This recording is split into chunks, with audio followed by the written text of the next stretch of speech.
And we're going to talk about abortion now, and specifically the legislation that is designed to protect women from protesters outside clinics. It's likely to be watered down by the Home Secretary. Under draft guidance, campaigners can approach women attending clinics like that, conduct silent prayer and engage in discussion with patients. This within the 150-metre wide safe access zones. Well, let's discuss all of this with Labour MP for Ealing Central and Acton, Rupa Huq, a long-time campaigner on this particular issue.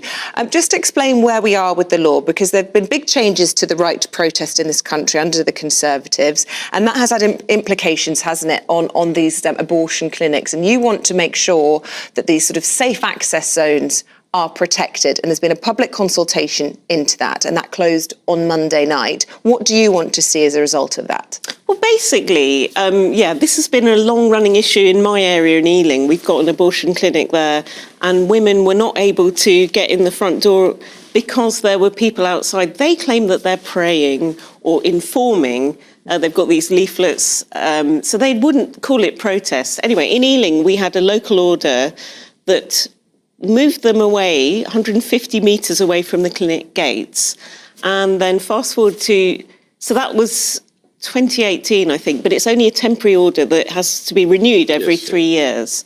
So that's up for renewal. Shouldn't have to be renewed, because in 2022, the Public Order Act of Suella Braverman, we inserted an amendment in there. MPs massively voted to protect women using abortion clinics, and maybe not just the end users, but the medical staff, the practitioners as well, that they should be able to get in the door without people in their face. However, this was 2022, nothing was happening for a while. I kept jumping up and asking what happened to that thing we all voted for. It was massively backed by, I think, 3-1, 299 votes to 110. In my rounding process, that's nearly 3-1. Anyway, the point is, they've managed to do a consultation. There should be no need. If we voted for it, it's the law, it's in the Public Order Act.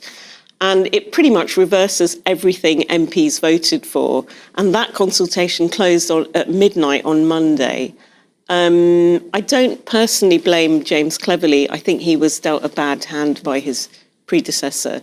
But I mean, it is a worry that, Well, James Cleverly has said that women who want to go, which is their legal right for an abortion in this country, should be able to do so safely. But there was also on the government website, that I looked at it last night, they said that during the passage of the legislation, there was firmly held debate which showed the opposing views, and that was why they felt it was necessary to carry out this public consultation. And this will be people, conservative Christians, I suppose, who have very, very strong feelings about this.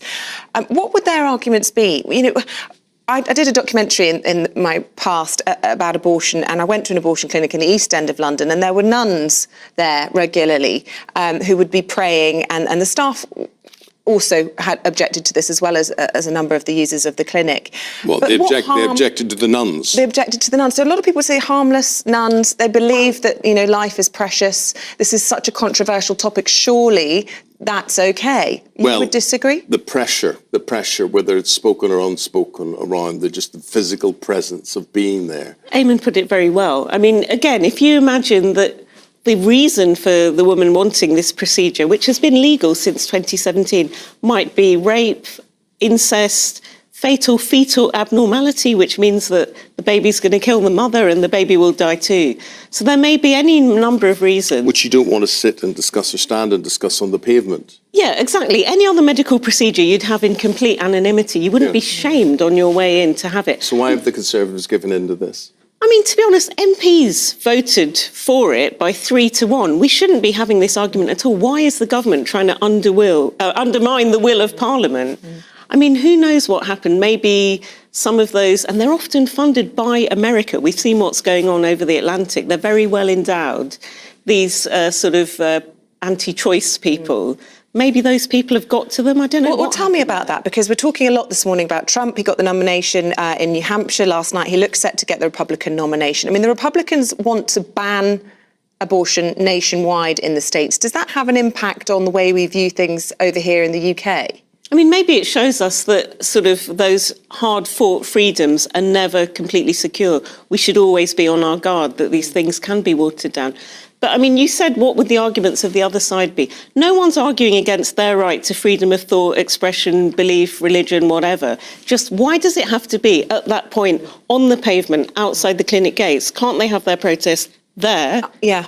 I suppose the issue of abortion, and I know there will be people who will email in, and the sanctity of life always comes into this debate. But just again, coming back to my documentary, it was my observation that abortion services, abortion clinics are so poor in the United Kingdom that many women, particularly in Scotland, were not able to access abortion clinics, were travelling down to London, which meant very often they were quite late into their pregnancy, within the legal limit still, but we're talking about 20, 22 weeks, with a bump.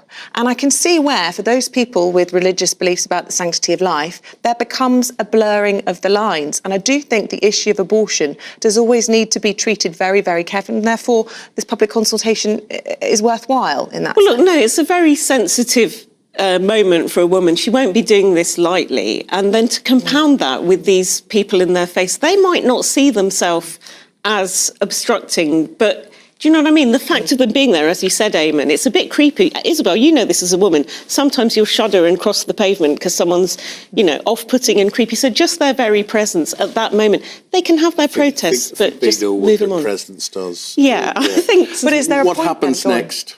So look, I mean, I think I'm actually hopeful that James Cleverly, he has agreed to meet, so that's good. I sort of stood up in the House of Commons and said this thing is coming. I think, reading between the lines, his letter says he was passed on guidance by a predecessor. He wanted to get it off his desk because it had been a long time coming, but he's happy to meet and hear the arguments. You said he's going around saying he wants to protect women's rights. After Sarah Everard, we all said that women and girls should be protected. This is something that was passed into law. If it doesn't, there's likely to be judicial challenges. Just a final point, because it was in the headlines yesterday that medics are being advised not to report illegal abortions in this country. Do you agree with that principle? Look, I mean, I think this is a different issue. I'm not even talking about the number of weeks or any of that stuff, but every Royal College, obstetricians and gynecologists, the GPs, the BMA, the nurses, they all think this is a really good piece of legislation. They have it in France, they have it in Canada, they have it in Australia. Yeah. Some American states, we should just get on and do this. I don't know why this extra stage has happened. Well, you do know why. It's an election year, isn't it? Are there votes in it or votes against it? 77% of the public want this law. The reason why MPs voted for it is it sort of eats up police time. Police should be actually going after criminals, not manning abortion clinic gates. And we need a consistent law for all, because at the moment, if you live in Ealing, you have it. If you live most other places, there's only a tiny number. You've got a local version. They shouldn't have to renew it every 3 years. Let's be consistent. Rule of law means you get it wherever you live. It's a contentious subject. Rupa Huq, thank you for talking to us this morning. Great to see you on GB News. Thanks for coming in.